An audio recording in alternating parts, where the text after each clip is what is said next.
Shalom, selamat bergabung dalam program Baca Alkitab setiap hari. Saya berdoa semoga Bapak Ibu Saudaraku semua diberkati Tuhan melalui pendengaran dan perenungan firman Tuhan setiap hari. Selamat mendengar dan merenungkan. Tuhan Yesus memberkati.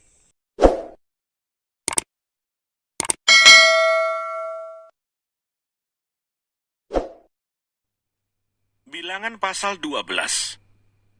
Pemberontakan Miriam dan Harun. Miriam serta Harun mengatai Musa berkenaan dengan perempuan Kus yang diambilnya.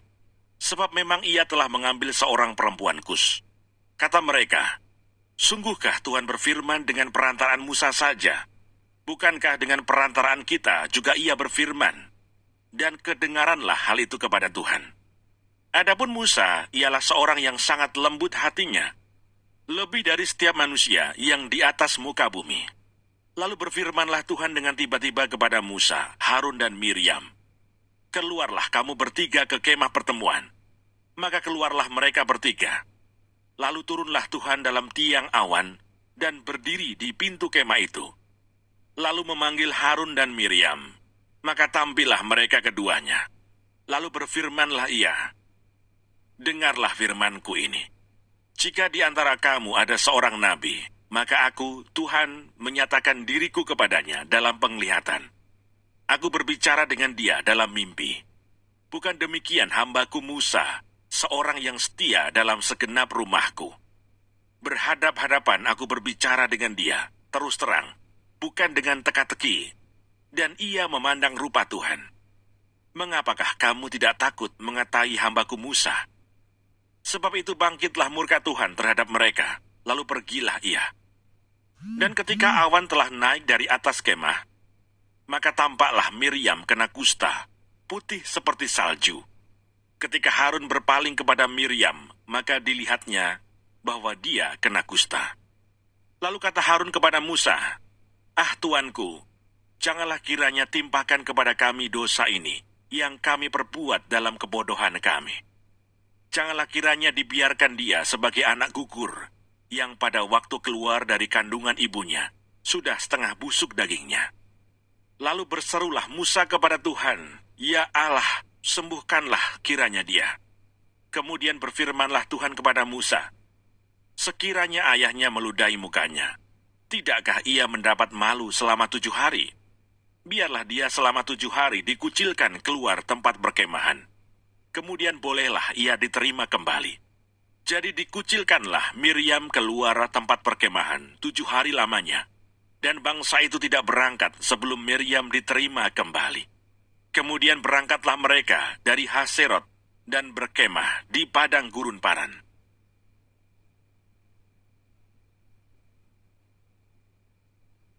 Bilangan pasal 13. Ke-12 pengintai. Tuhan berfirman kepada Musa, "Suruhlah beberapa orang mengintai tanah Kanaan yang akan kuberikan kepada orang Israel. Dari setiap suku nenek moyang mereka, haruslah kau suruh seorang, semuanya pemimpin-pemimpin di antara mereka." Lalu Musa menyuruh mereka dari padang gurun Paran sesuai dengan titah Tuhan. Semua orang itu adalah kepala-kepala di antara orang Israel. Dan inilah nama-nama mereka. Dari suku Ruben, Samua bin Sakur. Dari suku Simeon, Safat bin Hori. Dari suku Yehuda, Kaleb bin Yefune. Dari suku Isakar, Yigal bin Yusuf. Dari suku Efraim, Hosea bin Nun. Dari suku Benyamin, Palti bin Rafu. Dari suku Sebulon, Gadiel bin Sodi. Dari suku Yusuf, yakni dari suku Manasye, Gadi bin Susi. Dari suku Dan, Amiel bin Gemali. Dari suku Asher, Setur bin Mikael. Dari suku Naftali, Nahbi bin Wofsi. Dari suku Gad, Guel bin Maki. Itulah nama orang-orang yang disuruh Musa untuk mengintai negeri itu. Dan Musa menamai Hosea bin Nun, itu Yosua. Maka Musa menyuruh mereka untuk mengintai tanah Kanaan. Katanya kepada mereka, "Pergilah dari sini ke tanah Negeb dan naiklah ke pegunungan. Dan amat-amatilah bagaimana keadaan negeri itu. Apakah bangsa yang mendiaminya kuat atau lemah? Apakah mereka sedikit atau banyak? Dan bagaimana negeri yang didiaminya? Apakah baik atau buruk? Bagaimana kota-kota yang didiaminya? Apakah mereka diam di tempat-tempat yang terbuka atau di tempat-tempat yang bergubu? Dan bagaimana tanah itu? Apakah gemuk atau kurus? Apakah ada di sana pohon-pohonan atau tidak? Tabahkanlah hatimu dan bawalah sedikit dari hasil negeri itu. Waktu itu ialah musim hulu hasil anggur. Mereka pergi ke sana, lalu mengintai negeri itu, mulai dari padang gurun Zin sampai ke Rehob, ke jalan yang menuju ke Hamat. Mereka berjalan melalui tanah Negeb, lalu sampai ke Hebron. Di sana ada Ahiman, Sesai, dan Talmai, keturunan Enak. Hebron didirikan 7 tahun lebih dahulu dari Soan di Mesir. Ketika mereka sampai ke lembah Eskol, dipotong merekalah di sana suatu cabang dengan standan buah anggurnya. Lalu berdualah mereka menggandarnya. Juga mereka membawa beberapa buah delima dan buah ara. Tempat itu dinamai orang lembah Eskol, karena tandan buah anggur yang dipotong orang Israel di sana. Sesudah lewat 40 hari pulanglah mereka dari pengintaian negeri itu, dan langsung datang kepada Musa, Harun, dan segenap umat Israel di Kades, di padang gurun Paran. Mereka membawa pulang kabar kepada keduanya, dan kepada segenap umat itu, dan memperlihatkan kepada sekaliannya hasil negeri itu. Mereka menceritakan kepadanya, kami sudah masuk ke negeri, kemana kau suruh kami, dan memang negeri itu berlimpah-limpah susu dan madunya. Dan inilah hasilnya. Hanya bangsa yang diam di negeri itu kuat-kuat, dan kota-kotanya berkubu dan sangat besar. Juga keturunan Enak telah kami lihat di sana. Orang Amalek diam di tanah Negeb, orang Het, orang Yebus, dan orang Amori diam di pegunungan. Orang Kanaan diam sepanjang laut dan sepanjang tepi sungai Yordan. Kemudian Kaleb mencoba menenteramkan hati bangsa itu di hadapan Musa, katanya, tidak, kita akan maju dan menduduki negeri itu, sebab kita pasti akan mengalahkannya. Tetapi orang-orang yang pergi ke sana bersama-sama dengan dia berkata, kita tidak dapat maju menyerang bangsa itu, karena mereka lebih kuat daripada kita. Juga mereka menyampaikan kepada orang Israel kabar busuk tentang negeri yang diintai mereka dengan berkata, negeri yang telah kami lalui untuk diintai adalah suatu negeri yang memakan penduduknya, dan semua orang yang kami lihat di sana adalah orang-orang yang tinggi-tinggi perawakannya. Juga kami lihat di sana orang-orang raksasa, orang Enak yang berasal dari orang-orang raksasa, dan kami lihat diri kami seperti belalang, dan demikian juga mereka terhadap kami.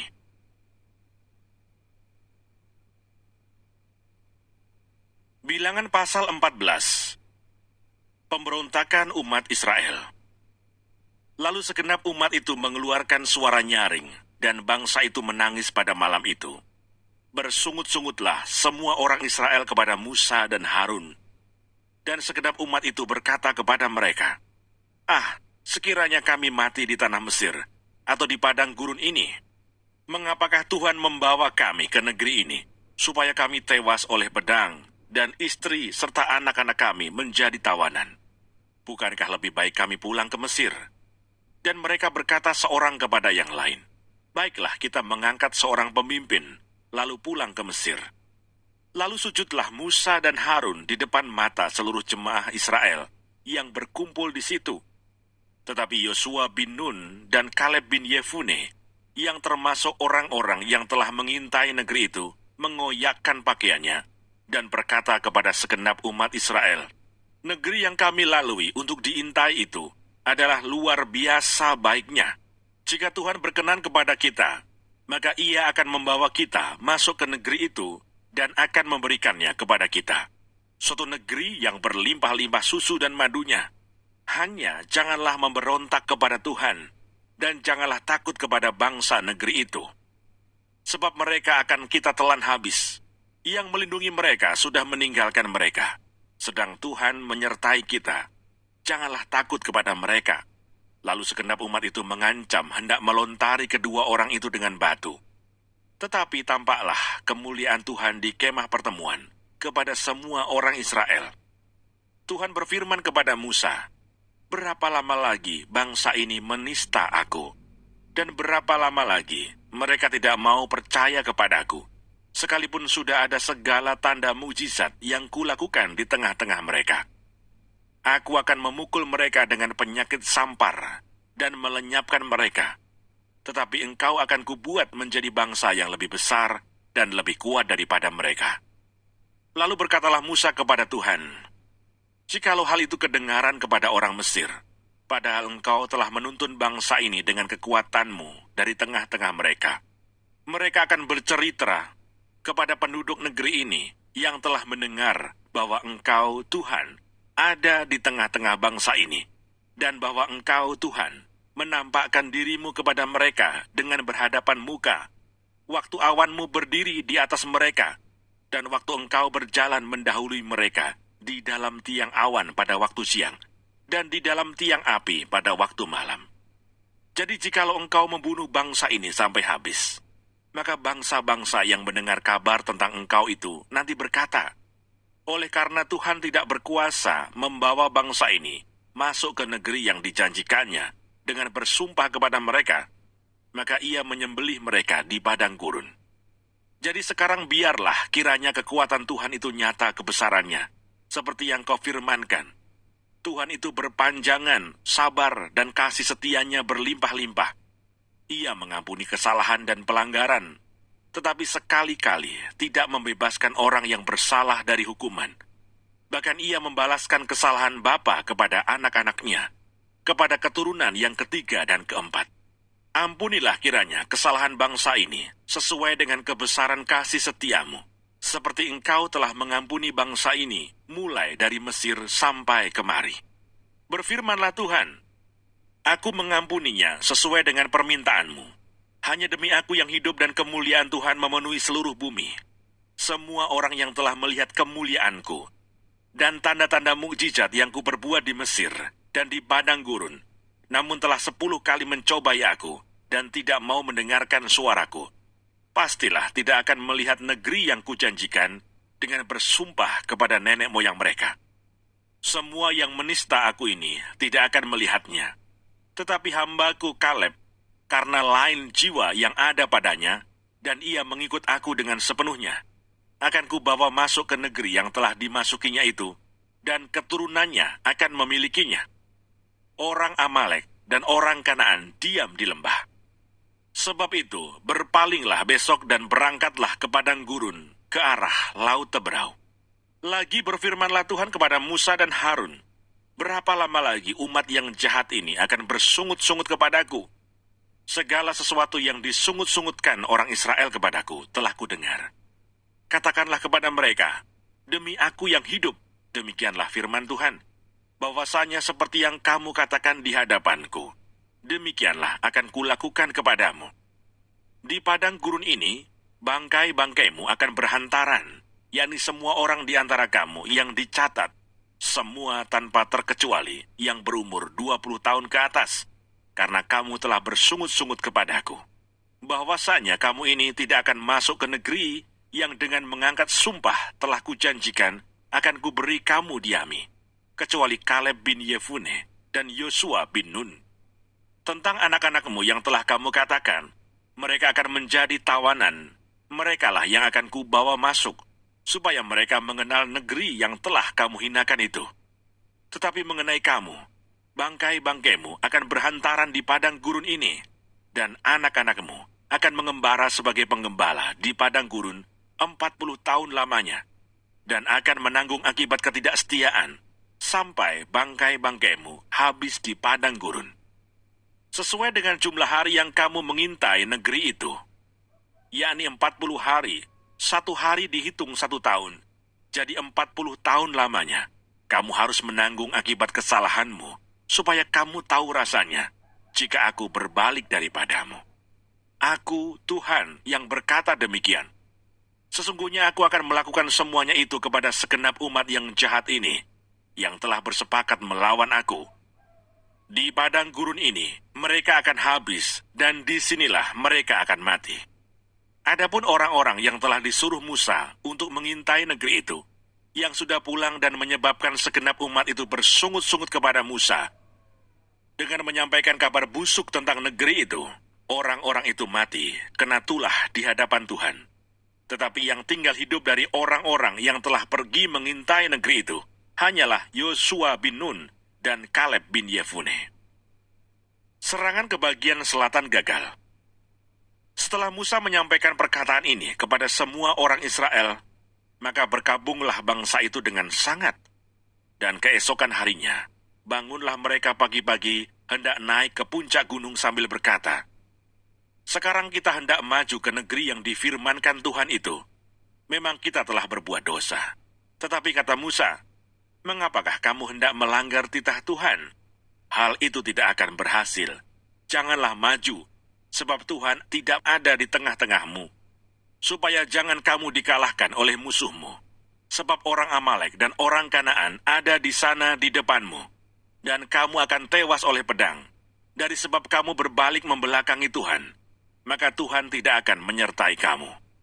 Meskipun demikian, mereka nekat naik ke puncak gunung itu. Tetapi tabut perjanjian Tuhan dan Musa juga tidaklah meninggalkan tempat perkemahan. Lalu turunlah orang Amalek dan orang Kanaan yang mendiami pegunungan itu dan menyerang mereka.